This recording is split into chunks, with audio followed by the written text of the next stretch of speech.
Thank you very much.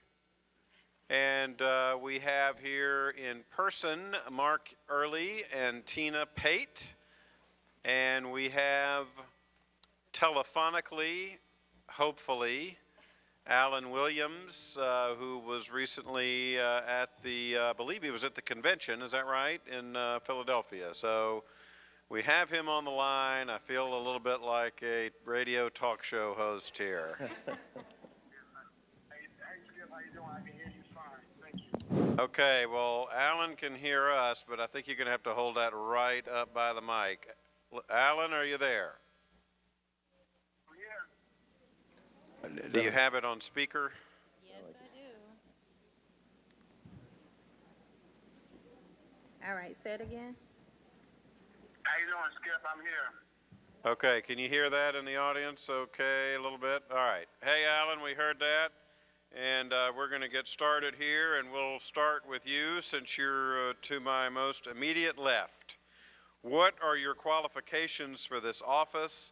Do you have any special training that makes you uniquely qualified, or any training that makes you uniquely qualified, or is that necessary for the job? Well, first of all, I want to say thank you, Skip, but also I want to say thank you to the League of Women Voters. I appreciate the opportunity to have this forum, but I also want to say thank you for your leadership that you've demonstrated throughout really the state of Florida, and I was proud to work with you, and I'm proud to be a member of the League of Women Voters. The work that you do every day is very important to the ongoing democracy that we're trying to fulfill here in our state and our country. As it relates to why I'm running for Supervisor of Elections, I'm a fifth-generation Floridian. I was born here and raised in Leon County. And I believe that I'm the best person to lead our Leon County Supervisor of Elections office now and into the future. We can all agree that Supervisor Ion Sancho has done a phenomenal job.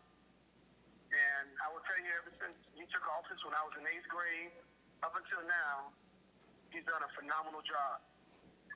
I will tell you that I think now we have a great opportunity. It's really a generational transformation as we look at many of our elected offices at the constitutional level here in our county.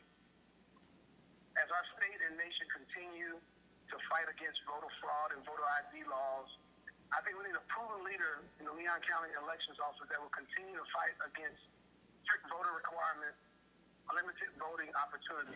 30 seconds, Alan. Come again? 30 seconds. All right. And it's someone who will continue to support a voting system that promotes participation. As your next Supervisor of Elections, I will make sure that, one, we keep a paper ballot like we have now. Also implement a voter fraud and voter election fraud officer that will make sure that we stamp out any potential fraud wherever it may exist. Okay. Time's up, Alan. We'll let you catch up on the next question if you want, okay? Again, the question for Ms. Pate and Mr. Earley, what are your qualifications for this office? Do you have any special training that makes you uniquely qualified, or is that even necessary? Thank you, Mr. Foster. Thank you to the League. Thank you to the city for the use of this commission room tonight.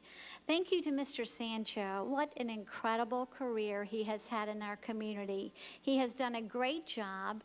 I have not experienced one bit of difficulty casting my vote. I know that others may have based on the stories that I've heard, but I think he's done a great job, and I want to applaud him for that. I am an effective, proven, trusted leader in this state. I have served in the administrations of 4 of our governors. I've been the point person on some crime victims issues, public safety issues, and the most important thing, what we so appreciate about Mr. Sancho is that he is a voter's advocate. He is an advocate for the people of this community. I have been an advocate for the people of this state For many years, I have served the governors as a crime victims advocate. I have also been involved in protecting the rights of the accused. So again, I am an experienced leader. While I am not certified in elections, I can tell you I'm an avid learner. I have this relentless pursuit of knowledge. I've already been on the websites checking everything out when I can get this certification. My commitment to you is to run fair, efficient, transparent elections. No one running for this position has any desire or will to turn the apple cart upside down. We want to make this continue to work well for you, and we are committed. Okay, Mr. Earley? Thank you, Skip, and thanks to the League of Women Voters. This is a great opportunity, of course. Unique qualifications. I would say that I am uniquely qualified to be Supervisor of Elections. I've spent the last 30 years of my life working in elections. I was actually I had 2 years of experience when Ian Sancho was elected. I was started right 2 weeks after the elections debacle in 1986 that Jan Petrick was overseeing. And so I've seen what can make elections work, what can cause them to fail. This long experience, I have certifications. I'm an expert in the technology, the policy, and the procedure. This all has to come together to make elections work. It's a very complex job at this point. Modern elections are much different than they were in the 80s and the 90s. There is technology running through every piece of our processes. Really, you could say our policies are baked into the technology. And to implement that policy, you really have to understand how the technology works, what the pitfalls are, where it's appropriate to make changes, where changes are difficult to make. And I think that's what I bring to the table. It's not just my word on this, too. I have endorsements from 17 current or former supervisors throughout the state, one of which, of course, is Ion. And the question is, why do they endorse? It's because they understand that I know what I'm doing. I have as I say, a unique background here, and that is what I bring to the table. Ion's tenure of 28 years, we do not want to see that fall apart. And I think that if you bring somebody new to this job who is inexperienced, then that brings a threat to our great elections that we've had such experience participating in. We want to continue that, and that's why I'm running. Mr. Foster? Okay, yes. I would like to respond to that, if I may. There's been much talk about who needs to replace Mr. Sancho and that this person needs to be the expert in the field. I believe there's a big difference between leadership and technical experience, and I give Mr. Earley all the credit. He certainly has a background in elections. But I don't believe the sky is falling for this community whenever Mr. Sancho leaves. I believe there are many capable individuals in this community and in this state that can ensure that our elections run well. He talks about his endorsements, and I agree he does have endorsements. I've also talked to supervisors of elections across the state who have shared that had they known I was going to enter the race, they would have held their endorsement until that time. Further, I've asked them, well, what about this? Okay, Ms. Pate, I need to not to turn into another 2 minutes. So, Mr. Earley, I'll give you a few moments there. Absolutely. I mentioned my endorsements only for one reason. This is not about my endorsements. This is about the experience and the knowledge that those endorsements show that I have. This is not just a claim made by myself or even Ion. This is across the board. And the reason those endorsements are important, they show that I have the leadership. These people know what it takes to run elections. They know it takes leadership. I have been a leader within elections, not just in Florida, but across the nation, actually. And my record shows that. My proven success shows that. I've gone into crisis situations where leadership was desperately needed, not only in Florida, but, as I say, across the nation when I worked in the vendor field. And I've salvaged problem elections based on my leadership and my intimate knowledge of what makes elections work. Okay. That's why that's important. Okay. Let's move to our next question. We start with Ms. Pate. This time, how can the supervisor work with the school system to improve our students' understanding of the voting process in the United States and their role as citizens? This is a part of my platform that I am incredibly excited about. I cannot wait to get into the school systems, into the universities, and engage our youth. We do know, based on research, that many millennials are involved in the processes, yet many have elected not to because of frustrations, because of not really engaging in what's going on in our community, in our state and country. They have a sense of dissatisfaction and that their vote's not going to count, etc. So I can't wait to get in. I've looked at so many of the things that other supervisors of elections have going on across our state. There are many innovative ways that you can plug in the school systems, whether it's essays, whether it's contests, whether it's having mock election systems for the students to cast votes, you know, whether they want to elect, make a vote on their food choices or individuals in student government, et cetera. There's so many ways you can teach youth about voting. And then, of course, we have to plug into the civics classes and the legislation that has passed, making certain that our youth understands the role that they play in shaping our future. Again, I can't wait to get there. I mean, I am just very excited about this, and this is one of the key components of my platform.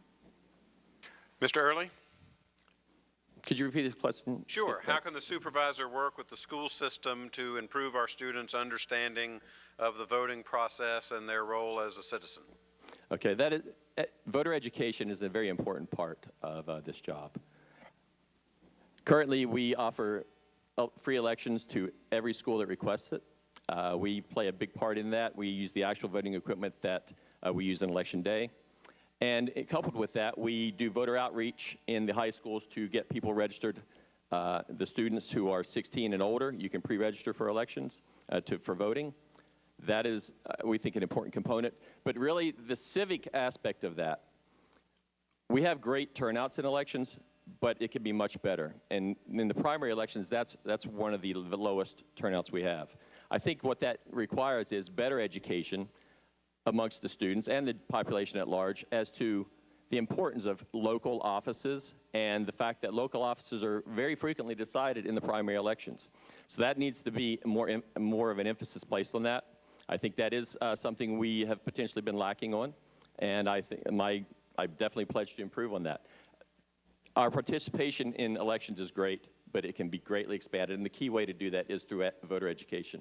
And it's not just in the schools, but it's also in the community with different civic groups getting out there and letting people know and getting them involved in the election and the concept that make your voice heard when it counts. And that is not only in the general election, but that's certainly in the primary elections. Okay, Mr. Williams, did you hear the question? Hello? Are you there? Hello? I think you said, how do we get more students involved? Yeah, the question is working with the school system to improve students' understanding of the voting process. So let me first of all say I think that's one of the most important things that we can do as a community. Because one of the things that we know most important is that our students need to be engaged. So first and foremost, one of the things I would do, I would enhance opportunities for 11th and 12th graders to become poll workers. Currently, the law says that you have to be 18, obviously 18 years old to register to vote, and 16 years old to pre-register based on Florida statutes. So I want to go back in and see how can we make sure we get our students to be poll workers. Number two, there's an initiative moving around the state right now, and obviously other states in the country have looked at this, is how do we allow students to be able to vote at age 16 for the local school board races? Jack Levine, one of our advocates here for youth issues, is promoting that. I think that's a great idea to continue that conversation. And then last, I think one of the things that I want to do is ensure that we have the opportunity for all of our students to be able to vote on our college campuses.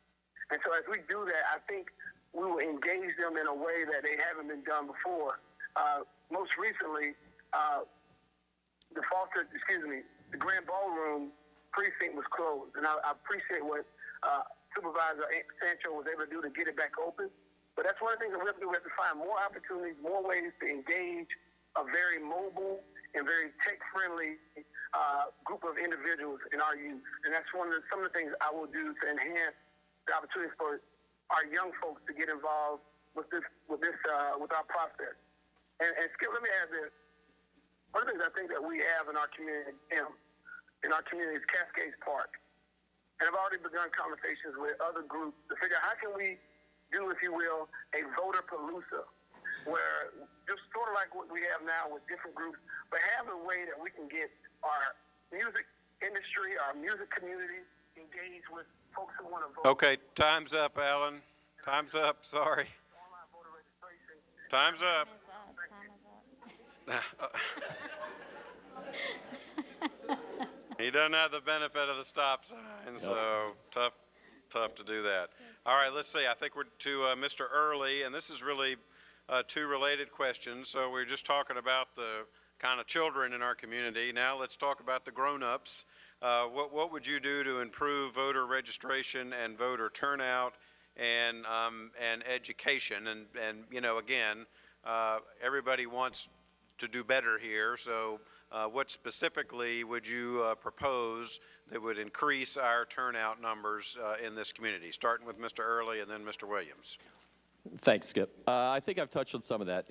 Voter education is not just in the schools, but amongst the community. I think, like I said, we certainly lead the state in voter turnout.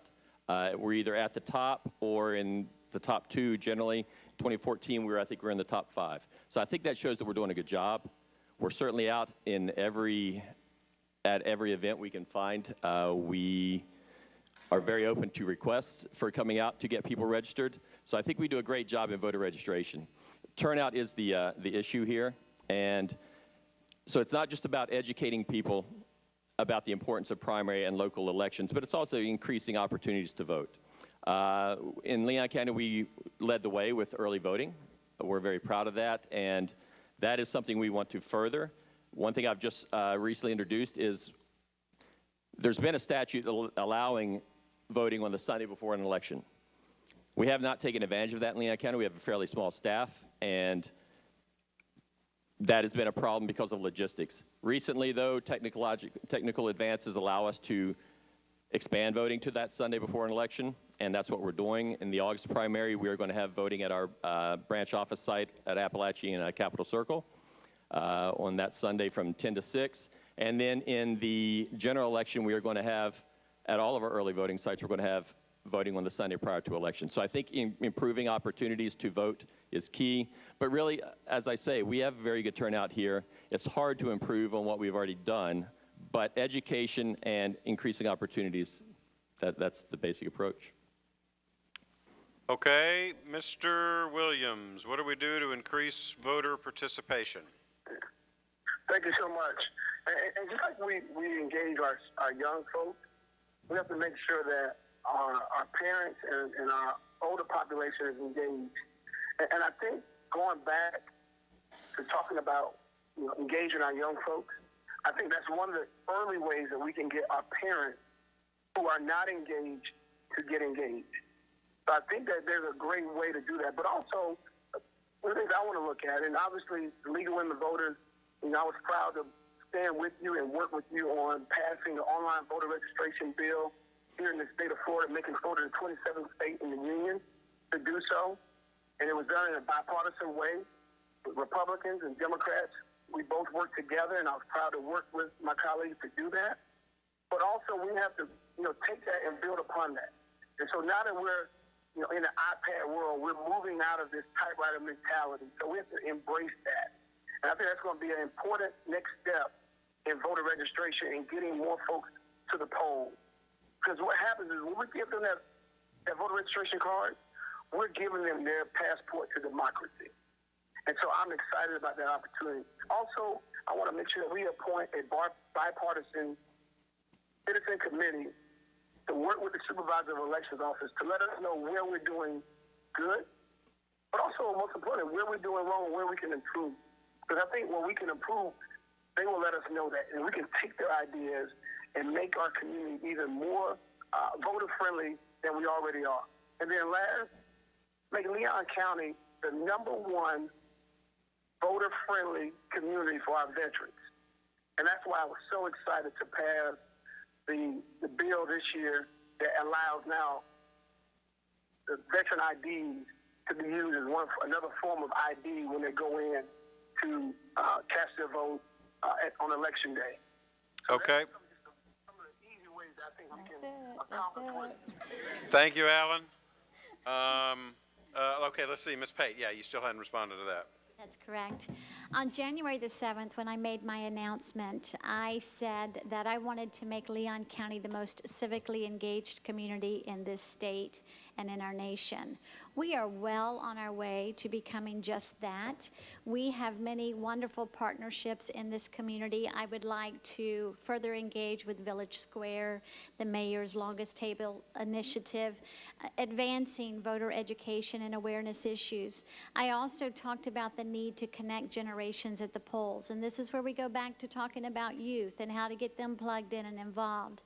I've had conversations with employers who, their younger employees, the millennials, are wanting to join arms with me on this initiative and help get our older citizens who have become disenfranchised or because of disabilities or location, they have more difficulty voting now.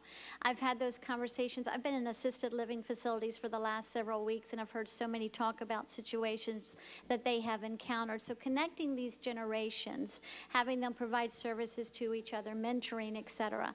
I also talked about the need to get our military votes heard, counted, and the information sent to them timely so they can respond timely. I also know from many conversations with veterans that we're having some difficulty with that population as well. And then I talked about second chances for offenders involved in the criminal justice system. I believe it is time for a paradigm shift in this state to allow nonviolent felony offenders on their first conviction not to have their rights taken away. I think that we're spending too much money investing in this process, investigating the cases before decisions are made. There are too many delays. So I think we need to look seriously about what we're doing in our criminal justice system and not even take the rights away, or at least have those restored automatically once their sentence is completed. Okay, next question will be starting with Mr. Williams. So the current owner of this position, our current election supervisor, has made a name for himself with advocacy, not just administering the office, but he has taken the lead in getting some things done. And so in that spirit, I want to ask you about, and this is an audience question and one that was also in the league stack, what is your opinion on having open primaries in Florida versus the current closed primary system as a way to increase participation? Mr. Williams. Thank you, Skip, for that question, and thank you to whoever in the audience asked that. And obviously we responded to that before. I think there's a movement now around open primaries. You know, I've had an opportunity to be in Philadelphia this week, and I will tell you that there's been a lot of conversation. I've sat on several different panels where we've talked about that with folks around the country, both Republicans and Democrats. If you can believe that, you know, obviously there are some here in Philadelphia this week. But I will tell you that one of the things I think that is most important, I had an opportunity as a member of the legislature to travel the state as we went through the redistricting process. And although it didn't come out the way the voters wanted to come out when we passed fair districts, and thank you, legal women voters, but what we did have, we had a great opportunity to hear from the constituents.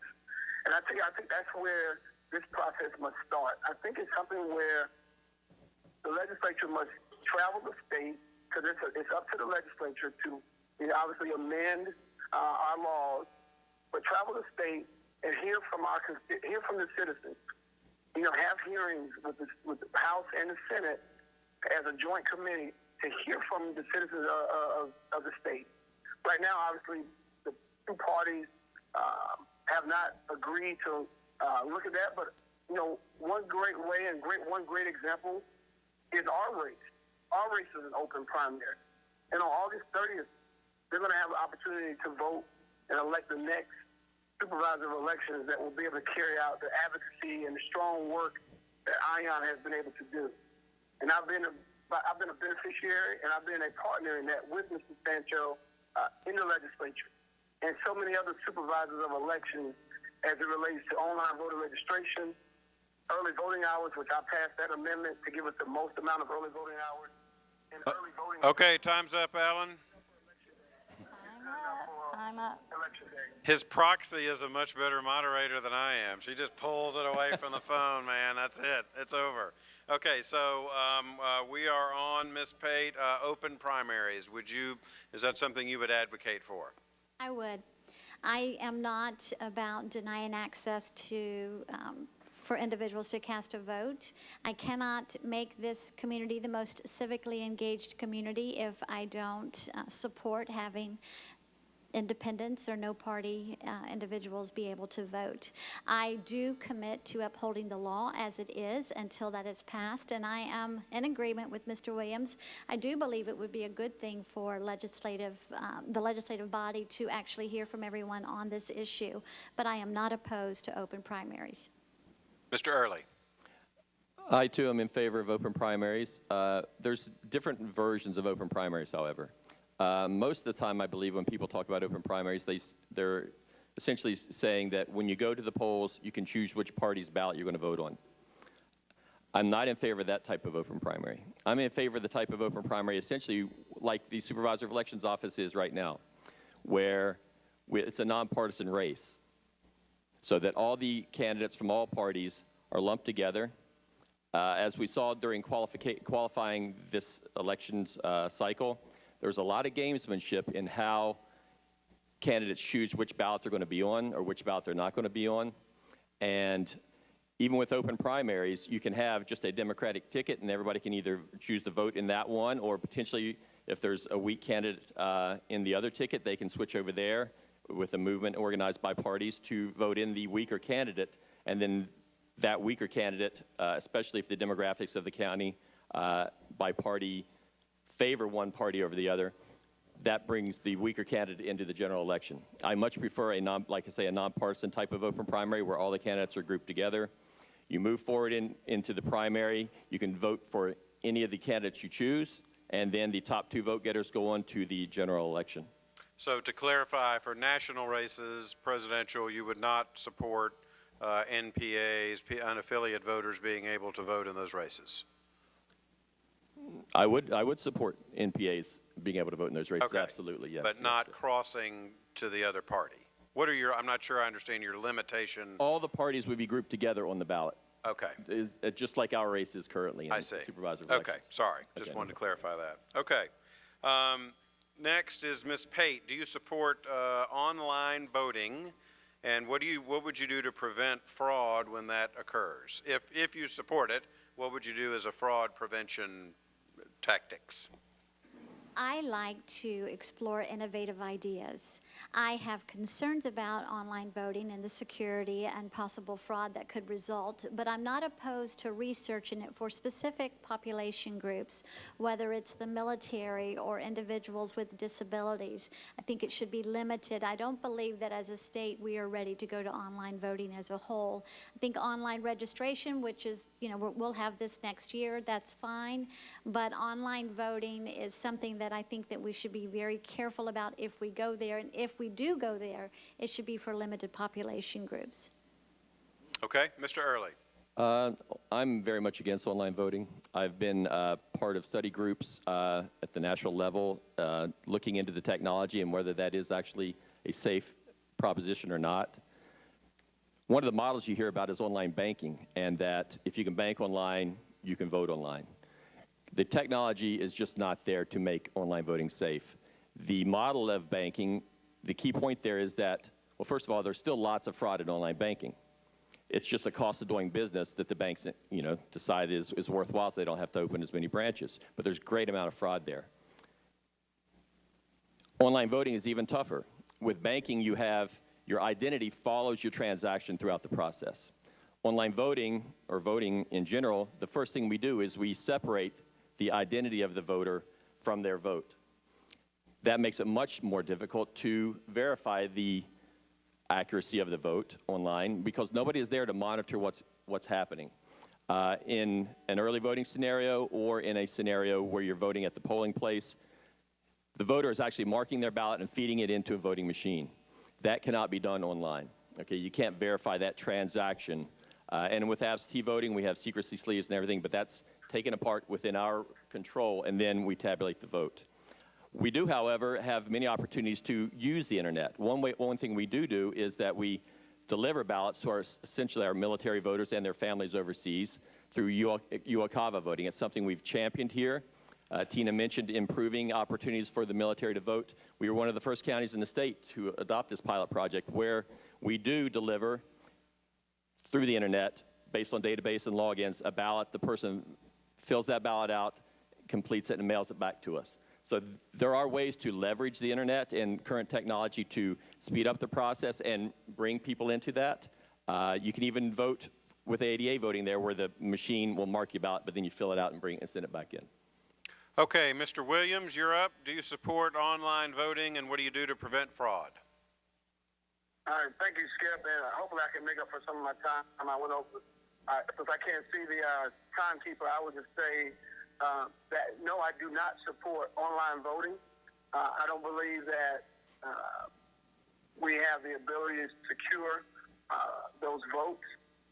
And furthermore, I think if there's anything that I can ensure the voters and the folks who are here now and the folks who will read about this tomorrow is that I'm in favor of paper ballots as long as I'm supervisor of elections to ensure that for every vote that's counted, that we have the ability to see what that vote, the intent of that vote, and not have that vote disappear into the cloud where we may or may not be able to capture the essence or the will of the voter. I am adamantly opposed to online voting, but I am strongly in support of a paper ballot. Okay, thank you, Mr. Williams. This will be our last question, and we're going to go to Mr. Earley now. Do you support the idea of having a national holiday? This is a question from the audience. National holiday for Election Day, why or why not? I would say that I'm not really a fan of a national holiday for Election Day. In general, the proposals I hear along that line are dealing essentially with the general elections, which happen in November. There's many opportunities. We provide great opportunities for people to vote. I don't think that having a holiday and bringing that cost to businesses is going to bring that much of an improvement to our turnouts. And then what do you do in the primary elections where the election dates vary all over the state and the country? I don't think that's a workable model. If we had elections very well scheduled across the nation, potentially that would work. But another benefit supposedly from that is you can potentially use the schools as polling places. But then again, what do you do in the primary election? So in general, it takes roughly 14 minutes to vote. I don't think that you need to have a holiday for somebody to accomplish that. Okay, Mr. Williams, you're up.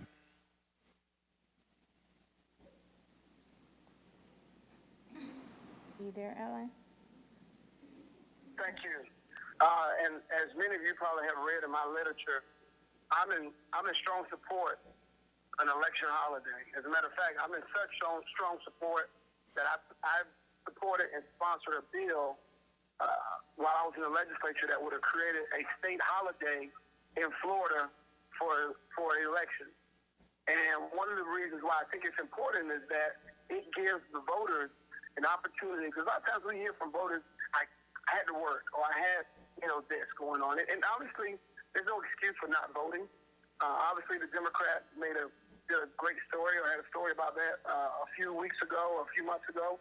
But I think what's most important is that we want to make voting as convenient as possible. And why not celebrate it? And that's why I think we should have a statewide holiday and even a national holiday to really celebrate our democracy. If we can celebrate the July 4th and our independence, why not celebrate Election Day? And Mr. Earley and I will disagree here on this in the sense that I think it also is an economic stimulus for our community. Because when folks are off, they're not only going out to vote, they're going to get out, they're going to engage, they're going to bring their children, even more to the polls. And so that's another way to get to the first question you asked, Skip, about how do we get more students involved, more young folks, how do we get more adults involved. This is a great way to do that. And it's a great way to celebrate our democracy, whether you're Republican, Democrat, or independent. I think we can all agree that we should do all we can to enhance our voting process.